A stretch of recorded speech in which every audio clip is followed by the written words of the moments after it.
A catastrophe in Beirut. What caused 2,700 tons of ammonium nitrate to explode and level large swaths of a major Middle Eastern city? Here's what you need to know.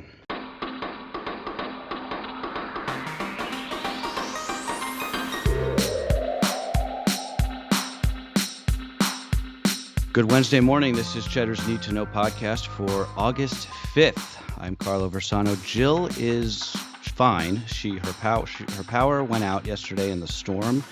Her internet is down. There's trees down in her on her street, so she couldn't even get into the office. Our audio technician is also without power, so bear with us this morning, guys. It's a little bit hairy over here, but we'll get through it. A lot of news in the last 24 hours that I do want to catch everybody up on. Two massive explosions in quick succession rocked Beirut, the capital city of Lebanon, killing at least 100 people, wounding thousands. This is in a country already dealing with a coronavirus outbreak, a collapsing economy, and a political crisis. Officials say the blast happened at a warehouse in the port district that was holding 2,700 tons of ammonium nitrate. That's a very highly explosive material that's used in fertilizer. It can also be used in bombs. The Oklahoma City bomber back in 95, just for reference, he used about 2.5 tons of ammonium nitrate to level that federal building in that city, which killed, I think, about 170 people, just to give you a sense of how big this explosion was. So the materials were seized from a cargo ship in 2014. That's according to the Lebanese government, and had been stored at the port ever since, raising questions about, first of all, why, and second of all, how you could leave such a huge cache of highly explosive materials just out essentially in the open. So videos posted to social media. If you haven't been on social media in the last day, you wouldn't have seen these, but the videos are just incredible. They show a large fireball over the city, followed by a huge explosion and then a shock wave that just ripped across Beirut, blowing out glass, overturning cars for miles. Then there's aftermath videos that show that this economically critical port of Beirut, where this happened, essentially leveled, basically wiped off the map, and the popular downtown waterfront neighborhood all but destroyed. I mean, it's really hard to, until you see the videos, and I've linked to some of them in the newsletter. Of course, they're all over the news and social media also. They really just give you a sense of the devastation, just a catastrophe that I don't think anybody needed right now. President Trump, for his part, said last night that it appeared to be an attack. There is no evidence whatsoever that this was anything other than a catastrophic accident. It's obviously still early. The Defense Department officials even coming out and saying that the president basically isn't saying the truth here. There's no evidence that this was an attack, and I think for everybody's sake right now, we should just probably refrain from speculating about a major explosion in the Middle East for once. Let's hope that all this was a terrible accident, and that's certainly what it appears to be. There's going to be a lot of developments in this story today. I think that sadly the death toll is going to almost certainly rise, just given the radius of damage here, but we'll keep you posted. Back home, there are more than 3.5 million people in this country right now who are without power after Tropical Storm Isaias raced up the eastern coast yesterday. 1 million of those outages are in New Jersey, which they recorded a 109-mile-an-hour wind gust in Long Beach yesterday afternoon. Just shows you how powerful these winds were. At least 6 people were killed across several states, mostly from falling trees, even one tornado. So the storm is now a post-tropical cyclone. It is spinning out over Canada. If you're in the Northeast, you experienced this yesterday. It was incredible how quickly this thing moved. When we were on air doing the podcast 24 hours ago, this thing was just coming across North Carolina. And by the time I had lunch, it was over New York City, and then by about 2 o'clock in the afternoon, it was sunny skies where we were. Pretty incredible. This thing also, the storm turned inland at sort of the last minute, which I think thankfully spared the eastern coast, especially New York, from any major storm surge. That was a good thing. Still, Con Ed, which is our big utility here in New York, saying this was the third biggest power outage event in its history. And I can just tell you from here in Brooklyn, there are a lot of crews out cleaning up down to power lines, trees down all over the place. So this was a very big storm. I think it probably could have been worse, but it ended up being much more of a wind event than a rain event. Okay, let's do some politics. There is some possible progress in the negotiations over a new economic rescue package, stimulus package, whatever you want to call it. The Senate Majority Leader, Mitch McConnell, saying last night that he would consider extending the $600 weekly unemployment benefits if that helped seal a deal by the end of the week.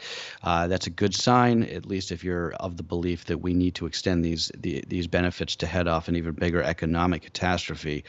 Meanwhile, on the coronavirus front, the top health official here in New York City resigned yesterday, and she explicitly cited Mayor Bill de Blasio's handling of the pandemic. This was a pretty shocking moment, at least if you follow city politics, where Bill de Blasio is essentially persona non grata, the lamest of lame ducks.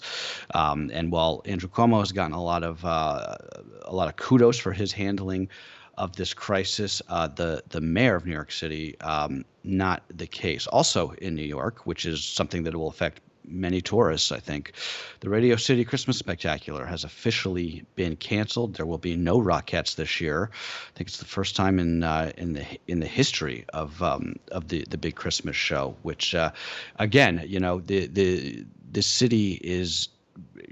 Really depends on tourists, and it really depends on tourists in the Christmas season. If there's no Radio City, if there's no Rockefeller Center Christmas tree, I don't know actually what the status of the tree is, but it's not going to be a Christmas season like normal. I think that's for sure. It was also primary day yesterday in Kansas, Missouri, Washington State, Michigan, and Arizona. Votes are still being counted. There's probably two big takeaways here this morning. Republicans, I think, at least establishment Republicans, are breathing a sigh of relief because Chris Kobach, I don't know. I think Kobach, he lost his Senate bid anyway to Congressman Roger Marshall, who is sort of an establishment centrist member of the Republican Party. Kobach is a very, I guess you would say he's a polarizing figure in the Republican Party. He's a strong ally of President Trump, but he is very disliked across the wider establishment. So they are very happy he lost, because the thinking was that if he had won, Democrats could have flipped what would have been a safe should be a safe conservative seat in Kansas. Also in Missouri, a nurse and Black Lives Matter activist named Cori Bush beat the incumbent William Lacey Clay. She is the latest progressive candidate to oust a centrist Democrat in the House. We saw it with AOC. We saw it with Jamal Bowman in New York a couple months ago. So there is still this wing of the Democratic Party that is really kicking butt and taking names in some of these primaries when they're against these sort of entrenched incumbents who have been around for a long time. It's a fascinating thing to watch. Okay, let's move on to some tech news. I guess it's also politics news, technically. Apple saying that it has no interest in pursuing TikTok. This comes after a report yesterday that the iPhone maker was in talks to acquire the social media platform from China's ByteDance. President Trump has given Microsoft until September 15th to close a deal for TikTok's U.S. assets. But he says that any sale would have to include a, quote, substantial amount of money coming into the United States Treasury. So again, we say this like every day on this podcast. We forget these days about what's normal and what's not normal. That's not a normal thing to ask for. The government doesn't typically demand, what you might call key money as part of a deal between two private companies. I don't even think that it legally can. That's something that kind of happens in real estate mostly. This idea that you sort of like get a cut for bringing two parties together. It doesn't really happen in other businesses, at least that I know of. It certainly doesn't happen in mergers and acquisitions typically. And it's also just not normal, for the record, for the president himself to be involved in, brokering a big acquisition like this. The Republicans' whole thing is to sort of like let the market work, the invisible hand, blah, blah, blah, all of that stuff. And now we're essentially strong-arming American companies into buying Chinese companies. I think, Microsoft, I'm sure, would love these assets, but it's just a very odd – the whole thing is very strange. I don't really understand it. I don't really get why the president is so amped up about TikTok. I understand that it may be a little bit sketchy, all of the ties to China, the fact that the data is stored by a Chinese company. I get that. It's probably not ideal. It just seems to me personally, this is probably what I would say if Jill were here, is just that we just seem like we have bigger fish to fry at the moment than worrying about this. C'est la vie. But staying on the tech/media beat, this is an interesting story. Disney finally just throwing in the towel on its tentpole movie event of the summer, that being Mulan, the live-action remake of that cartoon. That movie had been delayed numerous times, and it will now premiere on Disney Plus, Disney's streaming service, on September 4th. Here's the rub. It'll cost $30. That's on top of the cost of a Disney Plus subscription. So this is, I think here's a good way to tell if somebody has kids. If they think that $30 is ridiculous to stream Mulan, they don't. If they would gladly pay probably 10 times that amount to keep their kids occupied for 2 hours on a Friday night, they do. I think that's a good way to think about this. But in terms of the business implications, I think the decision to pull the plug on big theatrical release like this, just another blow to the movie theater industry. If they, easily having the worst year of all time. Tenet, which is the big Christopher Nolan movie, that's the only other major summer release that hasn't yet been canceled. That movie is still supposed to hit some American theaters Labor Day weekend. If that movie comes out in the United States this year, I'm saying today at 6 a.m. on August 5th, I will eat my hat right here on the podcast. Nobody is seeing that movie in 2020. That is my takeaway. And this news from Disney, I think, just makes it even clearer that the summer season is a wash. The fall movie season probably also a wash. Christmas, who knows? But it is, movie theaters are, I think that they're probably going to need an industry-wide bailout, because I don't know how much longer they can even stay afloat like this. And finally, this is my favorite story, probably of the week. This is a story that Jill would probably say is dumb and right up my alley, and she'd be right about that. 3 men were rescued from a tiny island in the archipelago of Micronesia in the Pacific after a U.S. and Australian search team in a helicopter spotted a giant SOS that they had written in the sand, if you can believe that. The marooned men had been on the island for 3 days when they were found. They are said to be safe and in good condition. But think about that. They literally wrote an SOS in the sand. That's something that happens in movies, right? This is like what Tom Hanks did in Castaway. I'd never actually seen it happen in real life. Like, it's kind of like, you get marooned on a desert island. The first thing you do is write a gigantic SOS in the sand.